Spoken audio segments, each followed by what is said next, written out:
Good evening. It's just past 6 o'clock. It's Saturday, the 1st of February, and welcome to our evening news programme. And in the news this week, let's just get the picture up. The latest crime statistics show that Dorset remains one of the safest areas in the country after experiencing a decrease in crime. The Office for National Statistics released data on Thursday confirming that Dorset remains in England's top 10 safest areas. During the 12 months from the 1st of October 2023 to the 30th of September 2024, overall crime in Dorset fell by 2.9%, a reassuring message for the Dorset communities.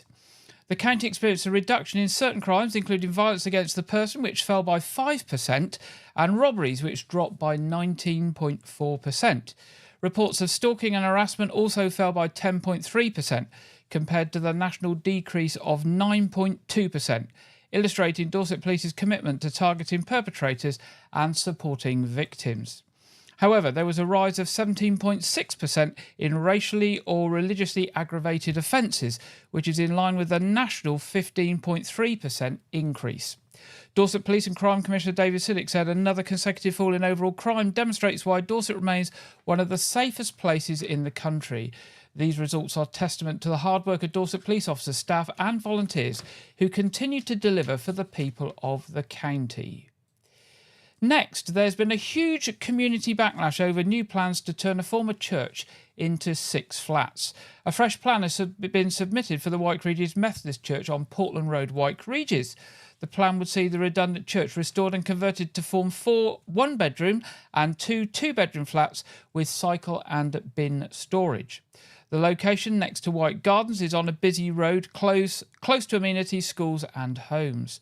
The main concern is about the lack of parking provision, given that the area is already heavily congested and there is already difficulties with parking in both side streets and the main road in the area. It's feared that the most impact will be on Victoria Road, which leads to Wyke Junior School and is already full with parking on both sides. A total of 80 people have objected to the plans put forward in the latest application. The previous plan for the site was rejected by Dorset Council, and also after an appeal, this was upheld. Weymouth Town Council has asked for its view, and the Planning and Services Committee members voted unanimously to object to the application. Dorset Council will have the final say in due course. Campaigners now know the date that they will get a chance to try and overturn the decision to build a waste incinerator on Portland. An application was made to the High Court in December for a statutory review of the government's decision to grant planning permission, overruling Dorset Council's refusal of Powerful Portland's planning application at Portland Port.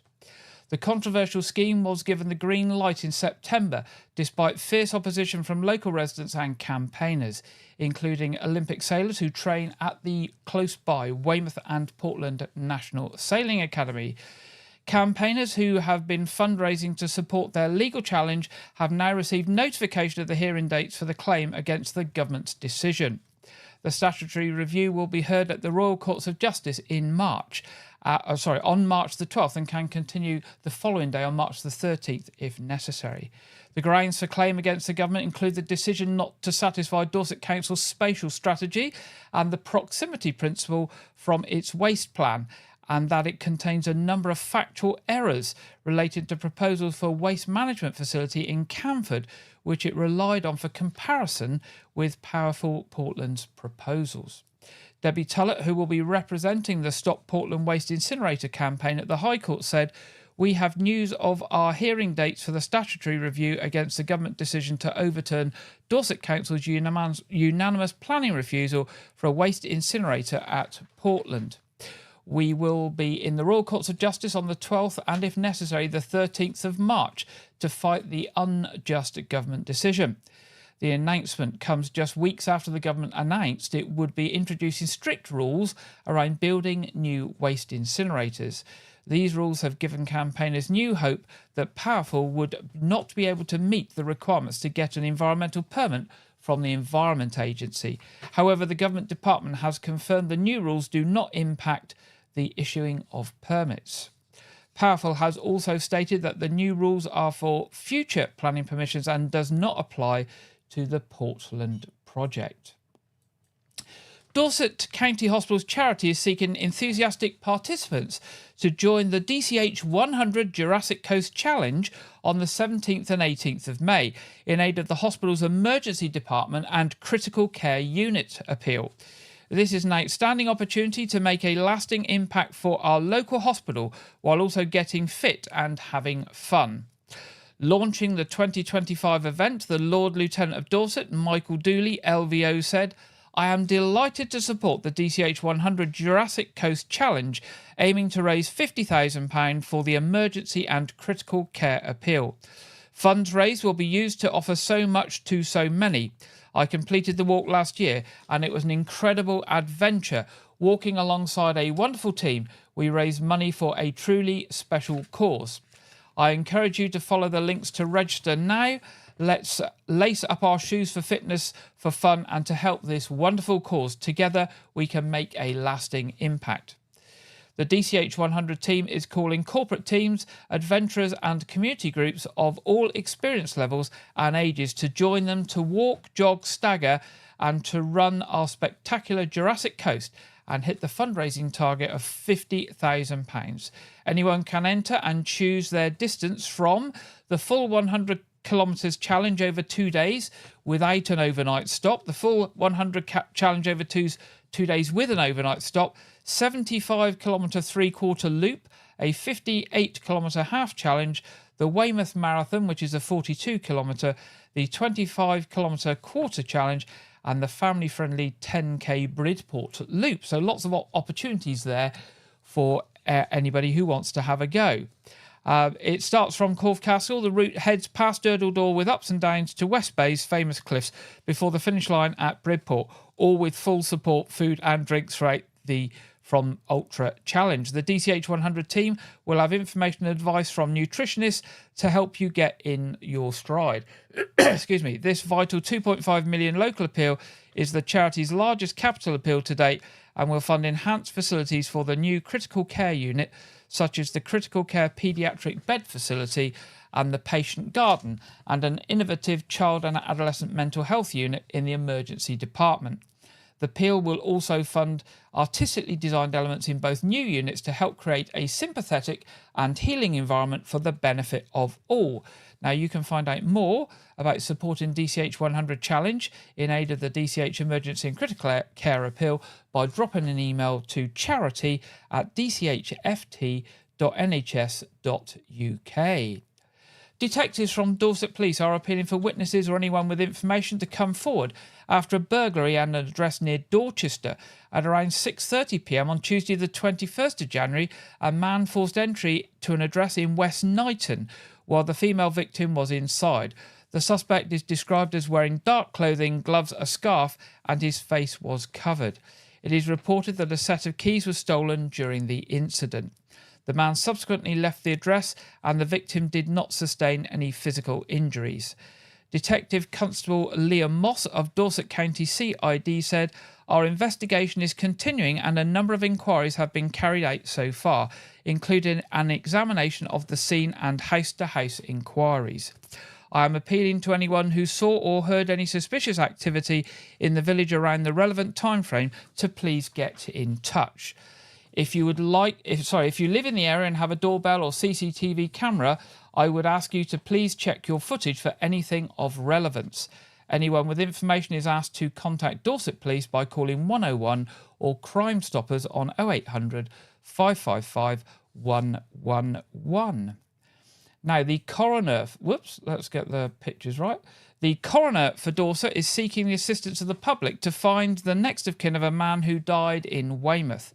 Christopher Mark Connolly, who was 70 years old, died at his home address in Spa Road on the 23rd of January. His death is not being treated as suspicious and no police investigation is needed.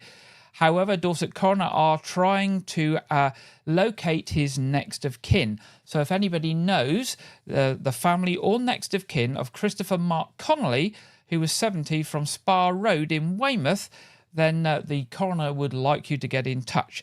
And you can give them a call on 01202 123 900. That's 01202 123 900.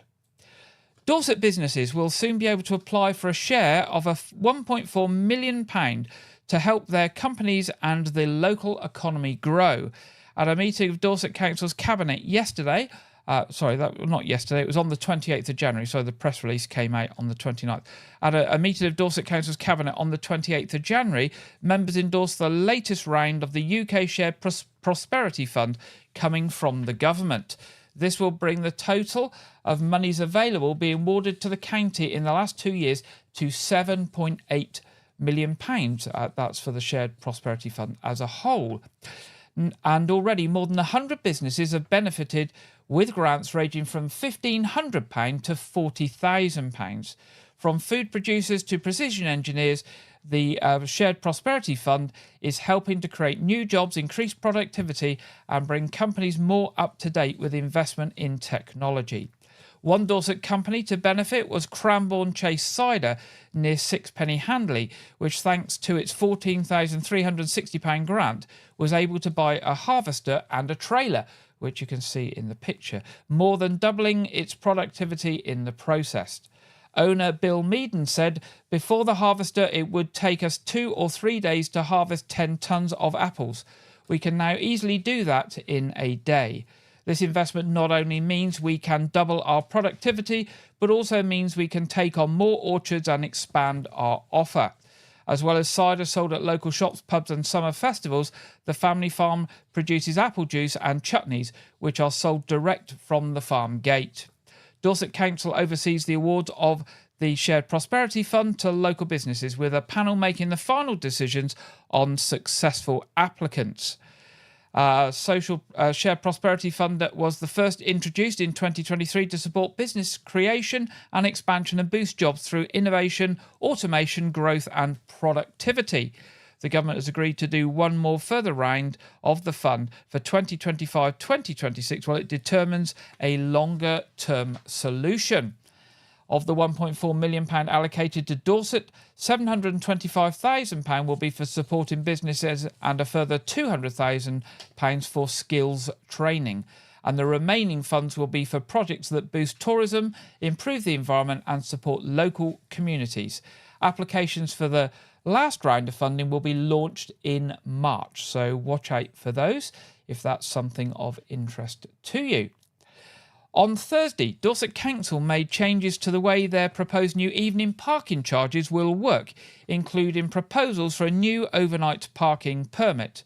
Following feedback, the suggested time restrictions for evening parking of 6 p.m. to 10 p.m. will be removed and replaced with a blanket flat rate of £2.50 to park for any amount of time between 6 p.m. and 8 a.m. in any of Dorset Council's car parks. The new arrangements, subject to public consultation, are proposed to be introduced this summer. To help residents who may use these car parks overnight in the absence of on-street parking close to their home, it's been proposed that a new permit is launched that will allow holders to park from 5 p.m. to 9 a.m. daily for around £50 a year. The details of this are yet to be finally confirmed. Overnight parking would also be included with the council's existing short stay and flexi stay permits, allowing holders to park overnight free of charge. So there we go. The car parks at the Swannery in Weymouth, West Bay and Chalmers Road in Longridge will remain on winter rates all year round, as trialled last year. And all other hourly parking charges are planned to increase across the county from the 1st of April, as set out in Dorset Council's budget plans. And that's pending full council approval. A review of parking is set to take place in the next 12 months. It is hoped that an increased take-up of parking permits will result in providing more cost-effective parking. This will give more people the opportunity to visit our towns and beaches, go shopping, visit local attractions, socialise, etc. more frequently to make the most of each of the permits. The affordability of permits means residents making use of car parks will have more money to spend locally. Well, that's what the council are suggesting. Lloyds Banking Group have announced that they are to close the Dorchester branch of Lloyds Bank in June 2025, and it looks as if Weymouth branch is to remain open. It is one of 136 branch closures across the country, which includes the Halifax and Bank of Scotland branches. The group say the reason for these closures are the customers are using digital services more and more for their day-to-day banking and are moving from banking in person to using apps on their mobile devices. Responding to the announcement that Lloyds Bank intends to close their Dorchester branch on the 19th of June, West Dorset Liberal Democrat MP Edward Morello said, "I'm extremely disappointed that Lloyds have decided to close their Dorchester branch, and even more so that they have decided to do so on such short notice. Residents will have very little time to move to another bank and will have limited options in Dorchester should they want a physical branch to attend. I am especially concerned for more elderly Lloyds customers who rely on being able to visit their bank in person and will now face having to go to Weymouth to do so." Mr. Morello added, will be speaking to Cash Access to ensure that a proper review has been conducted and that Dorchester residents will not be further disadvantaged." Now, if you if you want to face your fears and try something new and exciting in 2025, why not sign up for Weldmar Hospice Care's adrenaline-fueled abseiling challenge? Abseil for Weldmar returns following a successful debut event in 2024 and will take place on Portland on Sunday the 18th of May. Registration is only £25 per participant, with an achievable fundraising target of just £150. Eden Fraser from the charity's fundraising team is looking forward to supporting the abseiling adventures again this year. He said, "We had such a great time in abseiling for Weldmar last year. There was a real buzz on the day and our participants all helped to support each other. We will be on hand in the lead up to the day to offer fundraising tips, support and motivation for those taking part. Every penny raised on the day will allow Weldmar to continue providing specialist care for adults in Dorset with a life-limiting illness and support for their loved ones." Abseil for Weldmar is being supervised by the team from local outdoor adventure company Adventure for All. Director Alex Sergison says, "We are absolutely delighted to be partnering with Weldmar again to be able to offer this challenge. Weldmar is a charity close to our hearts, having supported families and friends in the past, as it no doubt is for so many people in Dorset. The deadline to register for Abseil for Weldmar is the 27th of April. The exact location on Portland will be determined by weather conditions on the day. Visit the Weldmar Hospice Care website to book and find out all the terms and conditions and all the questions you might want answered." And that website is weldmarhospicecare.org, weldmarhospicecare.org. Excuse me. If you are feeling the financial squeeze this winter, you are not alone. As many as 4 in 10 Brits say they find the month of January and February harder financially than the rest of the year. With the rising cost of living and soaring energy prices, many people on low income are struggling to find the money to put nutritious food on the table. Working with partners in the community, Dorset Council awarded a total of £277,000 to food projects across Dorset Council area through the Household Support Fund, Cost of Living Fund, Shared Prosperity Fund and Community and Culture Project Funds in 2024. As well as food banks, funding was awarded to social supermarkets and community larders. Neil Hardesty, who's the director of the Nest Social Supermarket in Weymouth, said, "Our shoppers are not generally people who are in real crisis, but people who week on week struggle to pay for everything, so benefit from cheaper food shopping. We operate on a membership basis. It's free to sign up. You don't need a referral if you're on low income. If you are receiving universal credit or another income-based benefit, or receiving free school meals or working with a debt charity, you would automatically qualify for membership." Sonia, who's a single mother and regular social supermarket user, said it gives her the opportunity and freedom to choose what she needs to feed her family without feeling any stigma. Now, the social supermarkets in Dorset Council area are the Seaside Store in Lyme Regis, the Vale Pantry in Sturminster Newton, the Nest in Weymouth, Nourish in Blandford and Castleman Community Larder in West Moors. And if you want more information on those, you can pop along to www.helpandkindness.co.uk/food-projects. That's helpandkindness.co.uk/food-projects. Or you can phone 01305 221 There we go. Now, more disruptions on the trains coming up. South Western Railway are advising customers to plan ahead for tomorrow, Sunday the 2nd, and next Sunday, Sunday the 9th of February. Engineers will complete maintenance in the Wimbledon area, affecting services across the South Western Railway network. Services between London, Waterloo, Exeter, Portsmouth and Weymouth will take longer than usual as trains will be diverted. Excuse me. On both Sunday the 2nd and Sunday the 9th, Network Rail engineers will finish work to renew approximately 800 metres of track, ballast and sleepers between Wimbledon and Earlsfield. They will also replace points, movable sections of track that allow trains to move from one line to another, and install 100 metres of conductor rail which powers trains. When complete, the work will improve the reliability of the track in the area. It will also reduce the number of faults caused by rail and wheel wear and provide customers with a smoother ride as the layout of the track is improved. Separately, engineering work in Portsmouth on Sunday the 9th will mean further changes to train services. Services on both Sunday the 2nd and the 9th will be amended as follows. London Waterloo to Weymouth services will be revised and diverted, taking approximately 30 minutes longer. And on Sunday the 2nd only, London Waterloo to Poole and Portsmouth Harbour services will run to Poole only. These services will be diverted, taking approximately 30 minutes longer, and will call additionally at Farnborough. Services on the South Western Railway suburban network will also be affected, and many will be replaced by buses. Customers should check at southwesternrailway.com/plan-my-journey. Peter Williams, who's South Western Railway's Customer and Commercial Director, said, "We're once again advising customers to plan ahead this time if they're intending to travel on our services on Sunday the 2nd and Sunday the 9th of February. With engineering work continuing in the Wimbledon area and a closure in the Portsmouth area, many of our services will be revised, diverted or replaced by buses. When this vital maintenance is completed, our customers can expect better journeys and a more reliable railway. We appreciate our customers' patience and once again would like to encourage them to check before travelling." And that's the end of the news headlines this week. It's now time in this week's programme to go over to Andrew Wright for this week's film review and preview.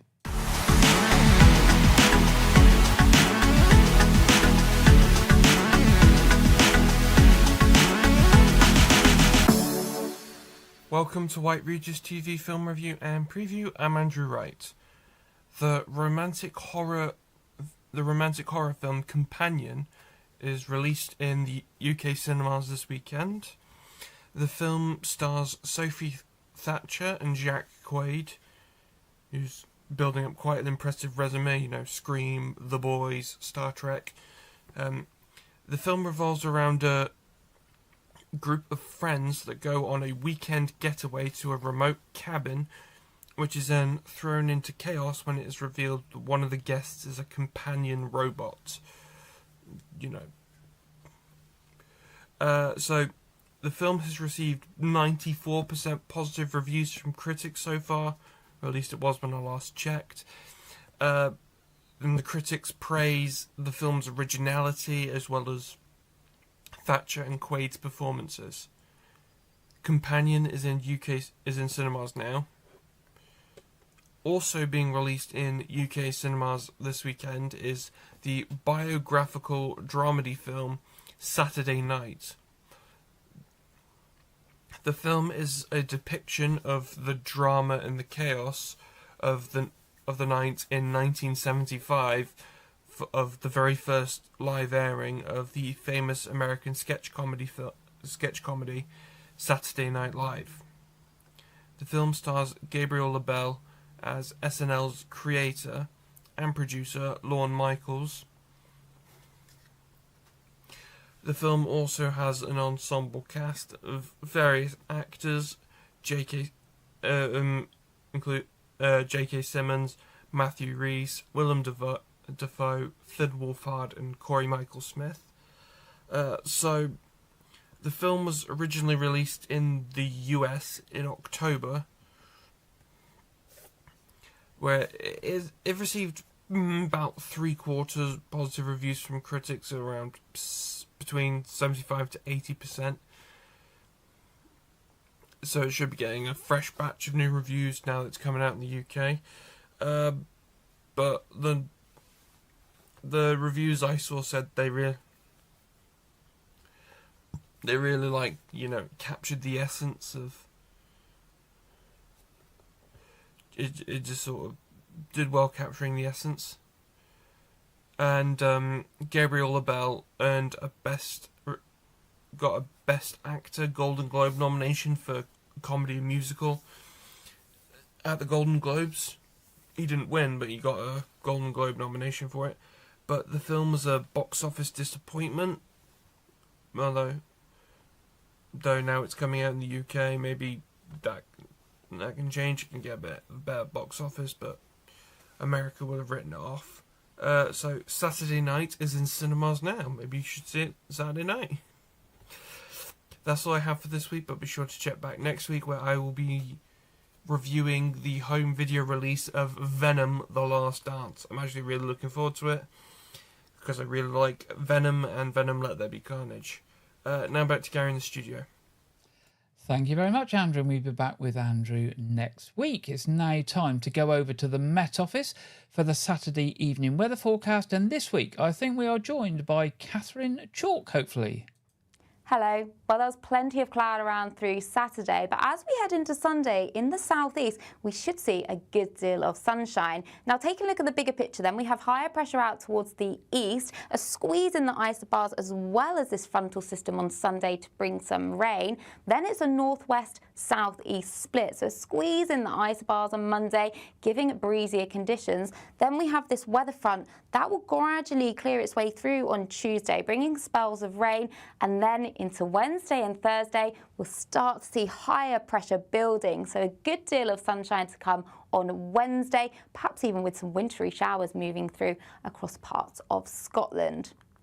But let's get back to the end of today. So a cloudy picture, especially across southwest England into Wales and northern parts of England. Outbreaks of rain across Northern Ireland, so turning wet and windy here and into parts of Scotland as well. But across the far south and east, that's where we'll see clearest skies tonight and temperatures quickly falling away. So a touch of frost in places as we start Sunday morning across East Anglia and the southeast of England. So a chilly but bright start across the southeast of England, especially compared to Saturday. So plenty of brightness coming through into the morning and into the afternoon. But out towards the west, this band of cloud and rain will continue to move its way through. As it meets the higher pressure, though, it generally will start weakening. So we'll start to see patchy rain generally fizzling out, but across much of northwestern England, into parts of Wales and the southwest of England too, turning much drier and brighter across Northern Ireland and western Scotland as we end Sunday. As for temperatures, though, it will be around average for the time of year, but it should be feeling pleasant where you do get any sunny spells. So as we go through Sunday evening then, the cloud and rain will generally still linger across much of England and Wales, but the rain should peter out for a time. Across much of Scotland, turning windier here with outbreaks of rain, especially across the Western Isles, with the clearest skies really confined to East Anglia and the southeast of England. Here, temperatures will once again quickly fall away, so a touch of frost to start the morning commute, but elsewhere, generally staying frost-free. So as we start Monday morning, some bright spells across the far southeast, but much of England and Wales should see a largely dry picture on Monday. There'll be a few showers across the south, perhaps even some bright or hazy spells of sunshine developing. But across parts of Scotland, especially western Scotland, we will see heavy spells of rain, at times turning quite persistent too, and a similar picture across parts of Northern Ireland with outbreaks of rain here. As for temperatures, though, ranging around 9 to even 11 degrees, so a mild picture, especially along the northwest, but it will be windier here too. So that's all from me for now, but make sure to hit subscribe so you don't miss any updates, and I'll see you soon. Bye-bye. Thank you very much there, Catherine, and we'll be back with the Met Office next week. We'll have a look, see what the local weather has got for us this coming week. Well, we've got a little bit of rain Monday and Tuesday, but it looks like sunny spells and cloudy towards the end of the week. Temperatures a little bit lower towards the end of the week. but still really not those solid, very cold winter temperatures. So not too bad a week ahead by the looks of it.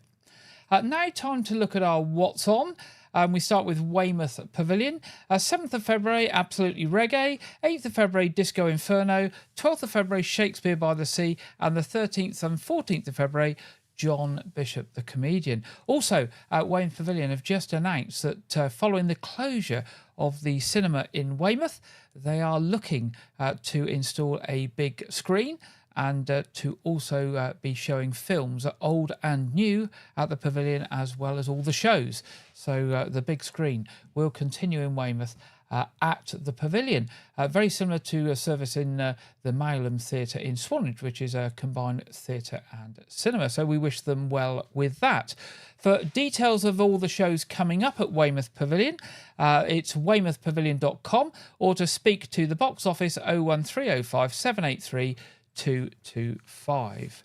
Looking at the Knowth Fort, the first things coming up at the Knowth Fort is the week of the 15th to the 23rd of February, 10:30 to 4 o'clock daily. It's World War II week and family activities. Then the Science Weekend on the 8th and 9th of March. Pop along to the Knowth Fort website at knowthfort.org.uk for more details. Arts Reach tomorrow, Joy at Shipton Gorge Village Hall. 14th of February, Last Dance Saloon at Portersham Village Hall. 27th of February, Music for Cows at Shipton Gorge. More details on those and lots of other shows across the whole of Dorset from Arts Reach at artsreach.co.uk. Now, Weymouth 90s Dancify R&B Jam will be at the Wey Valley Health and Fitness Gym at 3:15 on Saturday, February the 8th, so that's a week today. Arrive at 3 p.m. to sign in for the class, and the class starts at 3:15. Tickets are £10 each, and you can buy those online. If you go onto Google and search for Buy Tickets Dancify-South, Buy Tickets Dancify-South, you'll see the 90s Dancify R&B event about halfway down the page. Now, a talk on detection dogs by the Medical Detection Dogs charity will be held at Dorchester Community Church, Liscombe Street, Poundbury, on Monday the 10th of February at 2 p.m. Tickets are £3, and you can book a ticket by calling 01305 832 857. And basically the talk will tell you how the dogs are trained to detect the odour that humans let off to give early indication of disease and help with faster diagnosis. So that's Monday the 10th of February at 2 p.m. at the Dorchester Community Church, Liscombe Street, Poundbury. Sounds to be a very interesting talk, that. And if I wasn't working, that would be one that I would like to pop along and listen to. Just to say, church services in the Wyke and Lanehouse area tomorrow, 8 o'clock communion at All Saints Church, 9:30 the monthly family-friendly Cafe Church service at All Saints Church, and 11 o'clock a communion service at St Edmunds at Weymouth, Lanehouse Weymouth, I should say. Our other programme tonight is our quiz at 7:30, our family-friendly community quiz, free for everyone. Do pop along if you have nothing else on this evening and you enjoy a quiz. You will be most welcome online on these channels, the same as our news programme. That brings us to the end of this week's programme. We'll be back next Saturday at 6 o'clock. If you've got any news or information on events or anything else of interest to the community, do drop us a line during the week to news@Wyke Regis TV. We would love to hear from you. Other than that, it remains for me to say have a good remainder of Saturday, the weekend and the week ahead, and I look forward to being back with you next Saturday. Good night.